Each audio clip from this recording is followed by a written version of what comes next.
Menopausal hormonal therapy, जिसको हम पहले एचआरटी भी कहते थे।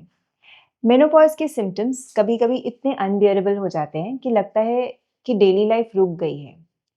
Hot flashes, night sweats, mood swings, irritability और जब लाइफस्टाइल चेंजेस से भी आपको रिलीफ नहीं मिल रहा, तो एक इम्पॉर्टेंट सवाल सामने आता है, क्या मुझे हार्मोन रिप्लेसमेंट लेना चाहिए? आज हम इसका क्लियर साइंटिफिक और प्रैक्टिकल आंसर समझेंगे, बिना मिथ्स के और बिल्कुल रियल एक्सपेक्टेशंस के साथ।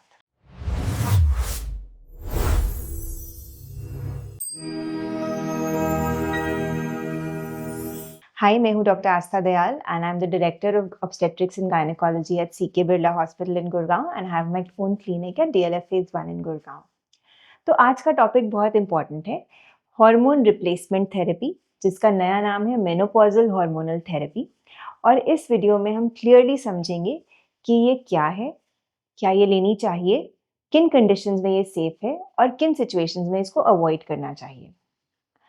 अगर आप मेनोपॉज़ के सिम्पटम से परेशान हैं या आपकी फैमिली में कोई लेडी इस स्टेज से गुजर रही है, तो प्लीज़ लाइक, शेयर और सब्सक्राइब करिए ताकि ये ज़रूरी इन्फॉर्मेशन सब लेडीज़ तक पहुंच सके। एचआरटी का डिसीजन हमेशा आपकी डॉक्टर की सलाह से ही लेना चाहिए। हार्मोन थेरेपी कोई general one size fits all treatment नहीं होती। ये एक पर्सनलाइज्ड मेडिकल डिसीजन होता है जिसमें आपकी एज, आपकी हेल्थ हिस्ट्री, आपकी सिम्पटम सिवियरिटी और फ्यूचर रिस्क सबको इवैल्यूएट किया जाता है। अक्सर लेडीज तब हॉर्मोन्स की ट्रीटमेंट को कंसिडर करती हैं जब उनके वेजोमोटर सिम्पटम्स यानी कि हॉट फ्लैशेस और नाइट स्वेट्स इतने सिवियर हो जाते हैं कि उनकी नींद कम हो जाती है, उनका मूड बिल्कुल खराब हो जाता है और उनके आसपास के लोगों पर भी इसका असर पड़ने लगता है।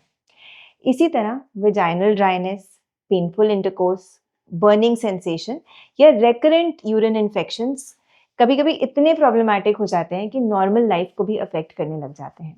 अगर आपके लाइफस्टाइल मॉडिफिकेशंस जैसे कि diet, exercise, stress control, hydration, इन सब से आपको रिलीफ नहीं मिल रहा है, तब हार्मोन थेरेपी एक स्ट्रॉन्ग और इफेक्टिव ऑप्शन बन जाती है। हार्मोन थेरेपी आइडियली उन लेडीज के लिए है जो 60 साल से छोटी उम्र की है या जिनको 10 साल से कम हुआ है अभी मेनोपॉज हुए। इस विंडो को हम विंडो ऑफ अपॉर्चुनिटी कहते हैं, जहाँ पे आप हार्मोन सबसे सेफली दे सकते हैं और ये सबसे ज़्यादा इफेक्टिव होते हैं। तो हार्मोन थेरेपी किसके लिए सेफ नहीं होती, यानी कि इसके क्या कॉन्ट्राइंडिकेशंस हैं, ये पार्ट बहुत ही क्रूशियल है कि किन मेडिकल कंडीशंस में आप हार्मोन रिप्लेसमेंट को नहीं ले सकते हैं।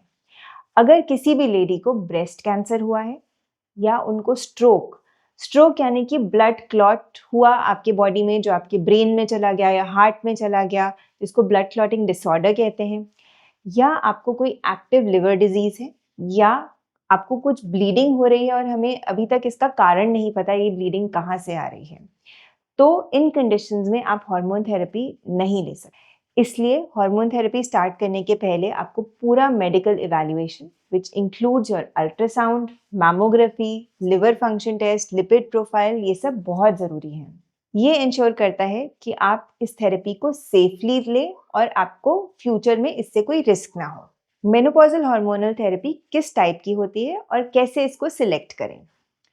हार्मोन थेरेपी मेनली 2 तरह की होती है और ये डिपेंड करता है कि आपकी यूट्रस की सर्जरी हो चुकी है या यूट्रस अभी तक आपकी बॉडी में है।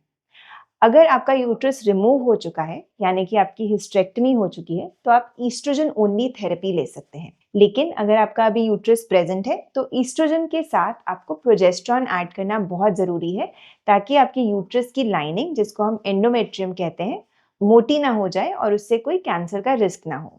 हार्मोन रिप्लेसमेंट बहुत सारे फॉर्म्स में आती है, पिल्स के फॉर्म में, पैचेस के फॉर्म में, gels, sprays, vaginal creams, vaginal tablets, अलग अलग तरह के प्रेपरेशंस हैं। लेकिन जो ट्रांसडर्मल, जो स्किन से एब्जॉर्ब होता है, पैचेस या जेल्स, इनको प्रेफर किया जाता है क्योंकि इसमें ब्लड क्लॉटिंग रिस्क सिग्निफिकेंटली कम होता है। इसके अलावा वेजाइनल सिम्टम्स और यूरिनरी सिम्टम्स के लिए आप लोकल ईस्ट्रोजन जैसे कि वेजाइनल क्रीम लगा सकते हैं, जिससे आपकी ड्राइनेस या पेनफुल इंटरकोर्स जैसे सिम्टम्स इंप्रूव हो जाते हैं और इसके कोई सिस्टेमिक साइड इफेक्ट्स नहीं होते हैं। हार्मोन रिप्लेसमेंट का असर कब दिखना शुरू होता है? ये वो पार्ट है जो हर लेडी जानना चाहती है और जिसके लिए वो बहुत होपफुल होते हैं।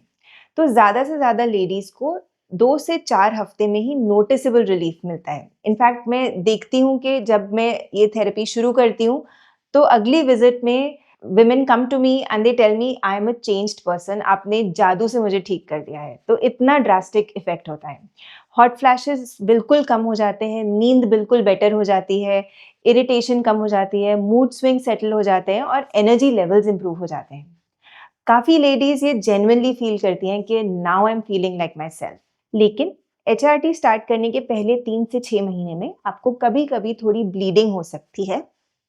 ये यूजुअली नॉर्मल होती है और टाइम के साथ सेटल हो जाती है, लेकिन अगर ये हेवी हो रही है या कोई भी ब्लीडिंग हो रही है तो आपको अपने डॉक्टर से इसके बारे में बताना बहुत ज़रूरी है। अब जानते हैं हार्मोन थेरेपी के रिस्क्स के बारे में, जो एक्सट्रीमली इंपॉर्टेंट है और ये हमेशा फैक्ट्स पे बेस्ड होना चाहिए। Breast cancer, oestrogen only therapy से ब्रेस्ट कैंसर का रिस्क इंक्रीज नहीं होता है और बहुत सारे स्टडीज ऐसा कहते हैं कि शायद ये स्लाइटली रिड्यूस भी हो जाता है। लेकिन कॉम्बिनेशन थेरेपी यानी कि ईस्ट्रोजन और प्रोजेस्टेरॉन दोनों की थेरेपी जब आप लेते हैं तो इससे आपका रिस्क स्लाइटली इंक्रीज होता है। लेकिन स्लाइटली का मतलब है, अगर हम रिलेटिव रिस्क की बात करें तो अगर 1 is the risk for the general population, आपका रिस्क होगा 1.2 या 1.3, जो थेरेपी बंद करने के बाद रिवर्स भी हो जाता है। ब्लड क्लॉट्स एंड स्ट्रोक, अब ओरल ईस्ट्रोजन से ब्लड क्लॉटिंग का रिस्क बढ़ सकता है, लेकिन पैचेस या जेल्स जो आपके स्किन पे लगते हैं उससे ये रिस्क बहुत ही कम हो जाता है। इसलिए यही हमारा प्रेफर्ड फॉर्म ऑफ ट्रीटमेंट है।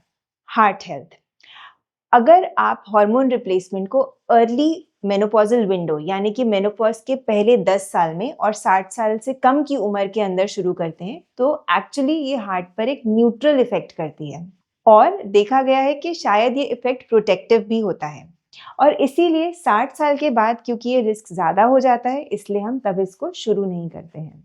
फॉलो अप एंड मॉनिटरिंग, ये स्टेप इग्नोर बिल्कुल नहीं किया जा सकता। अगर आप हॉर्मोन्स ले रहे हैं तो आप जानिए कि एक मॉनिटर्ड थेरेपी होती है जिसमें आपका पहला फॉलोअप होता है 1 मंथ पर, फिर 3 महीने पर और फिर 6 महीने पर। हर बार जब आप डॉक्टर के पास जाएंगे तो वो आपकी हिस्ट्री लेंगे, आपके सिम्टम्स पूछेंगे, आपको कितना रिलीफ हो रहा है वो पता करेंगे, आपका ब्लड प्रेशर नापेंगे, आपके ब्लड टेस्ट करेंगे जिसमें आपका लिपिड प्रोफाइल और लिवर के टेस्ट होंगे, आपका अल्ट्रासाउंड, मैमोग्राफी और आपको डोज एडजस्टमेंट करेंगे जिससे आपको मिनिमम डोज पे ही जिस पे सिम्टम रिलीफ हो रहा हो उस पे आपको डाल सकें। तो इस प्रॉपर मॉनिटरिंग से आपकी हार्मोन थेरेपी सेफ, कस्टमाइज्ड और कंट्रोल्ड बनती है। सो ये हार्मोन थेरेपी लेडीज के लिए लिटरली लाइफ चेंजिंग हो सकती है, लेकिन इसको सही समय पर, सही गाइडेंस में और रेगुलर मॉनिटरिंग के साथ लेना चाहिए।